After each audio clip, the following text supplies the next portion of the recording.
नमस्कार दोस्तों, आज हम आपको लेकर चल रहे हैं राजस्थान के उस ऐतिहासिक किले के अंदर जहां राजाओं के दरबार लगे, शाही परिवार ने जीवन बिताया और जहां आज भी सैकड़ों साल पुरानी वास्तुकला हमें उस दौर की कहानी सुनाती है। यह है जयपुर का प्रसिद्ध आमेर किला। आज हम सिर्फ किला दिखाकर वापस नहीं जाएंगे, हम चलेंगे जलेब चौक से लेकर शीश महल, सुख निवास, जनाना महल, शीला देवी मंदिर, ऐतिहासिक सुरंगों और आखिर में मवाठा झील तक। तो चलिए शुरू करते हैं आमेर किले की पूरी ऐतिहासिक यात्रा।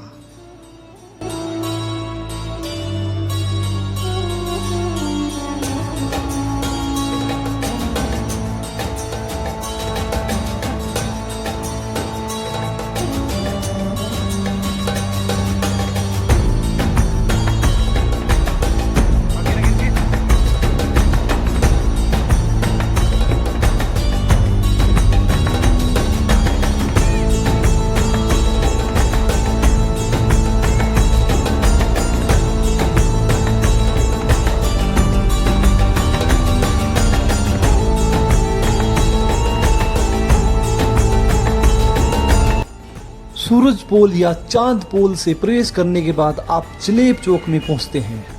यह आमेर महल का बहुत बड़ा आंगन था।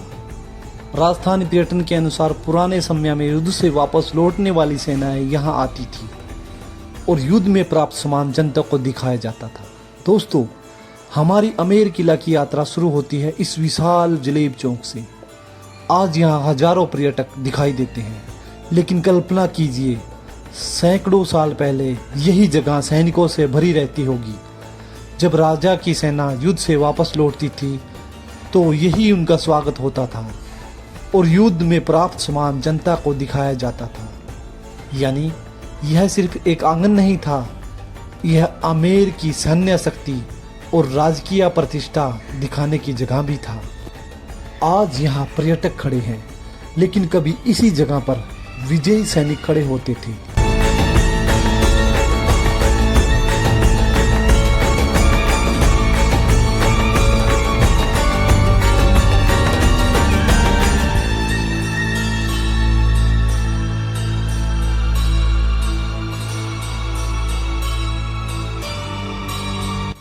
दोस्तों, जैसे हम ऊपर जाते हैं हम आ गए हैं दीवाने आम में।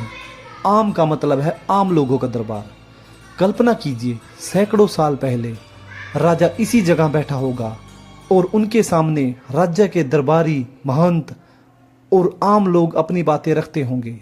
इन विशाल स्तंभों में देखिए, हर स्तंभ सिर्फ छत को सहारा नहीं देता था बल्कि पूरे दरबार की भव्यता को बढ़ाता था।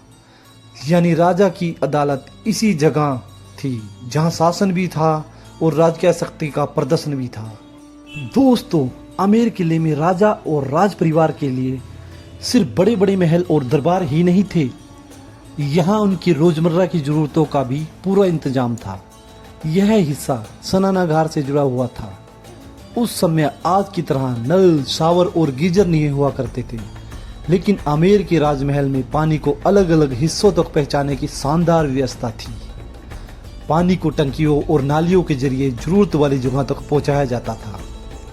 यानी सैकड़ों साल पहले भी इस महल में सिर्फ खूबसूरती ही नहीं बल्कि जल प्रबंधन और स्वच्छता की पूरी योजना मौजूद थी। सोचिए, जिस समय आम लोगों के लिए पानी लाना एक बड़ी मेहनत का काम था, उसी समय राजमहल के अंदर पानी को अलग अलग उपयोग के लिए व्यवस्थित किया गया था। क्या आपको पता है कि 400 साल पहले दोस्तों महल में राजा महाराजा रहते? तो एक सवाल स्वाभाविक है, आज की तरह आधुनिक वेस्टर्न टॉयलेट या फ्लश सिस्टम तो नहीं था, लेकिन इतने बड़े महल में स्वच्छता और गंदे पानी की निकासी के लिए अलग व्यवस्था जरूरी की गई थी। यानी आमेर की कहानी सिर्फ शीश महल और राजाओं की शान नहीं, यहाँ उस समय के सैनिटाइज और वाटर मैनेजमेंट टेक्नोलॉजी भी देखने को मिलती थी। चारों तरफ पहाड़ और किलेबंदी, अंदर मंदिर, दरबार और राज परिवार के आवास और सामने यह झील। यानी आमेर सिर्फ एक किला नहीं था, यह अपने समय में एक पूरा राजकीय संसार था। सुबह शाम के समय जब किले की परछाई पानी में दिखाई देती तो यह दृश्य बिल्कुल किसी फिल्म जैसा लगता था। दोस्तों आगे यह आमेर की सबसे प्रसिद्ध जगहों में से एक है। दीवारों और छत पर छोटे छोटे दर्पणों का काम किया गया है। अब दोस्तों जिस जगह का इंतजार शायद आप सबसे ज्यादा कर रहे थे, हम पहुंच चुके हैं शीश महल। जरा इन दीवारों और छत को ध्यान से देखिए।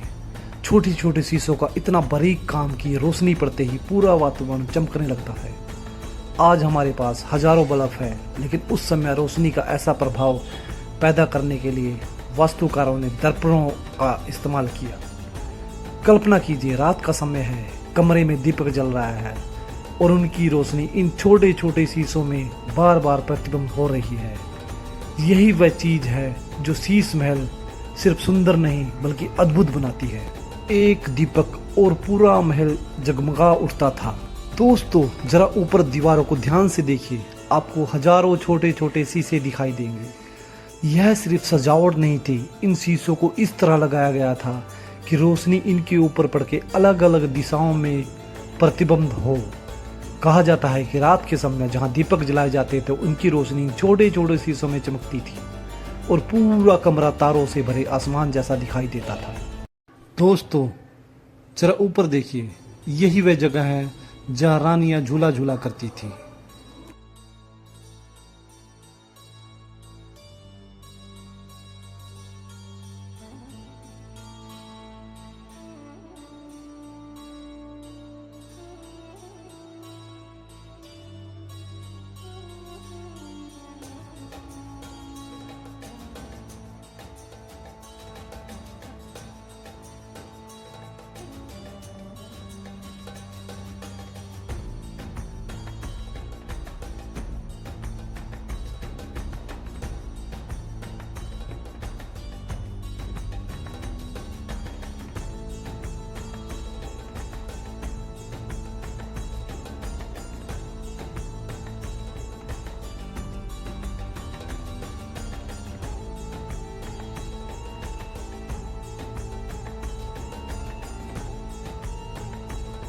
तो हमारी आमेर किले की ऐतिहासिक यात्रा अब अपने आखिरी पड़ाव पर पहुंच चुकी है और हमारे सामने है मवाठा झील।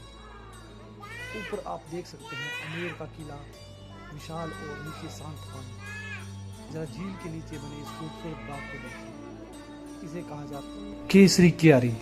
अब हम किले के अंदर घूम रहे थे, तब हमने देखा राजाओं के दरबार, शाही महल, शीश महल, सुख निवास, मंदिर और राज परिवार के निजी हिस्से। लेकिन यहाँ आकर आमेर की पूरी तस्वीर एक साथ दिखाई दे देती है।